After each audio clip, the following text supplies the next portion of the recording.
the best way to tell the story is to establish trust and say, here's where we are now, and things are pretty good.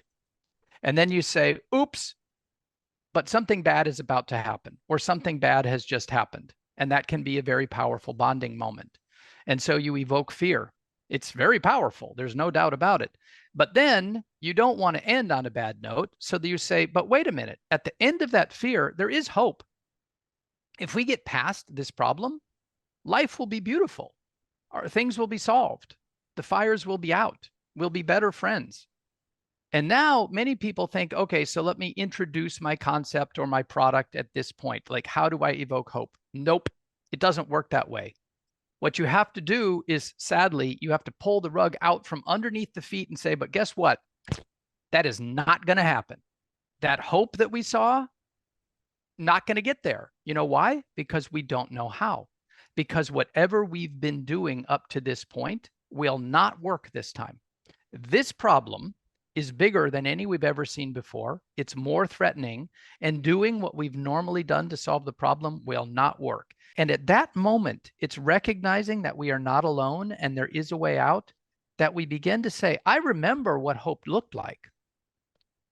Making that decision to not give up today is all that it takes to start to come back up the other side. And as we start to bring ourselves back up by saying, step by step, I can get out of this pit, one piece after another, slowly, slowly, I start to build more conviction and more courage that I can do it. And the more I do it, the more I start to accelerate until I find, oh my gosh, not only have I passed the point at which I started, my level of happiness or my financial security or my general comfort with the universe, but with the energy that I've developed, I fly way, way, way up here, surpassing where I began by an enormous amount.